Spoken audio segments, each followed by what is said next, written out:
Kylie Jenner's vodka sodas should have Kendall's tequila shaking. Obviously no added sugar. That phrase, printed on the box for Kylie Jenner's new brand of canned vodka sodas, Sprinter, perplexed me. Obviously no added sugar. First of all, Ms. Jenner, do not assume you know what I am thinking. Being spoken to as if I am a child makes me irate. I worked hard for these forehead lines and dark circles. Sure, I may have a stunning, youthful glow despite them, but that doesn't mean I deserve to be scolded for a conclusion I haven't even made in the first place. I picked up this crate of 8 canned vodka sodas 2 seconds ago, and already I'm getting a playful slap on the wrist. If it weren't my job to taste these things, the box would have gone back on the shelf. Alright, that's a lie. I have been dying to get my hands on some Sprinters since Jenner announced the brand earlier this month. If there is one thing I've always admired about the Kardashian-Jenner oligarchs, it's their keen eyes for branding. Whether the products they make are good is of some concern to me, of course, look at the article you're reading. But I'm far more fascinated by how those things will be marketed. Take, for instance, Kim Kardashian's Skims shapewear and undergarment brand. I don't wear shapewear, but if I did, I'd be inclined to buy it from the woman who made a cheeky, irreverent ad about some of her bras having visibly protruding nipples. I love the textured glass bottles of Kourtney Kardashian's line of supplements and vitamins. I adore the fact that Khloe Kardashian had to incorporate her denim line into an ad she did for migraine pills. I worship the ghastly label of Kendall Jenner's equally frightful Tequila, simply because the design is so memorable. Whether the Kardashians and Jenners could be considered artists in the traditional sense is up for heavy debate, but they are certainly sculptors of their own relevancy. Fame is an art form, just like painting, music, or, well, I suppose even writing.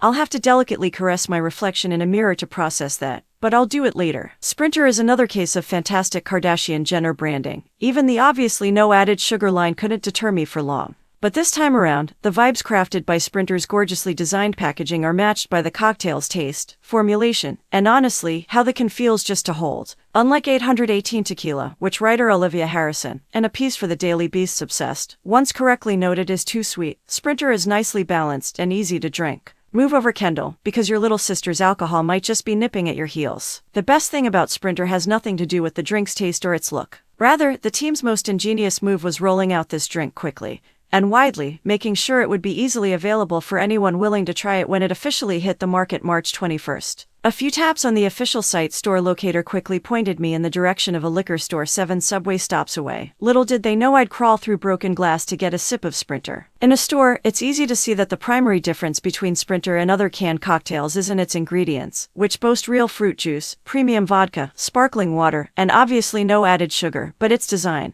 The packaging is chic and colorful, while admirably simple. A set of pastel hues on each can match the tone of its corresponding fruit flavor. Those shades are complemented by bold, darker text in the same color family to make the drink easily identifiable, even across the room. This shit basically glows in the dark. The I in Sprinter is dotted with a shooting star, giving the can a signature symbol by which it can differentiate itself from others on the market. Again, this is fabulous branding. I would so much rather drink this than any variation of a White Claw, which I find to be the mark of the beast. That's just how my brain works. I'm not saying it's healthy or well-measured, only that I am an aesthete who values visual characteristics as much as I do quality construction. Speaking of the Big Claw, which still keeps its satanic grip over 20-somethings all over the world, let's compare the two brands on a base level before we get into taste. Your average 8-pack of White Claws, either vodka sodas or the standard spiked seltzers, will run you somewhere between $15 and $20 depending on where you live. Sprinter is priced about the same, but the 8-pack I bought cost me about $25 before tax. That's not exactly cheap, but there's no accounting for taste, and you will look 16 times hotter holding a Sprinter than you will gripping a White Claw.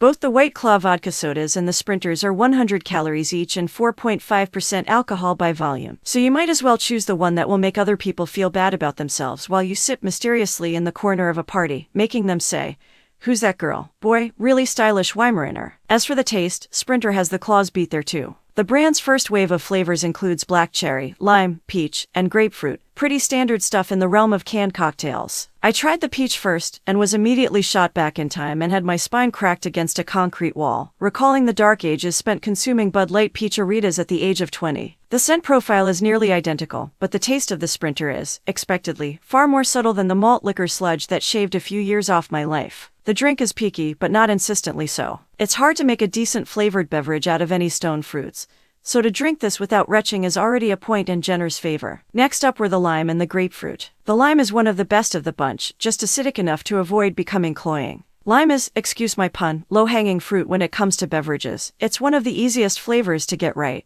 but unlike a White Claw, you can really taste the real lime juice in the Sprinter. My best palate comparison for this brand would be to Spindrift sparkling waters, which are also made with real juice and obviously no added sugar. I was, however, not so taken with the grapefruit Sprinter. Grapefruit is one of my very favorite foods. I love things that are so sour and acidic that they feel punishing, so I'm highly critical. But the juice to vodka to water ratio is slightly off, leaving it with a basic, forgettable flavor. Finally, there's the Black Cherry Sprinter, which I just cracked this morning at 11 a.m. after realizing I had forgotten to try it last night. Worry not, I had one little sip and threw the rest in my fridge. Black Cherry is the premier White Claw flavor, and Jenner's brand just blew them out of the water. This one is tart, a little sweet, and has a delightful, undeniable cherry taste that doesn't stick in your throat like an artificial cherry flavor, which I'm pretty sure is the same ingredient they use in cough medicine. Compared to the famous, beloved White Claw version, which I find chemically and bland, Sprinter is the undeniable winner. As much as I enjoy Sprinter, though, I still find myself far more enamored by its packaging.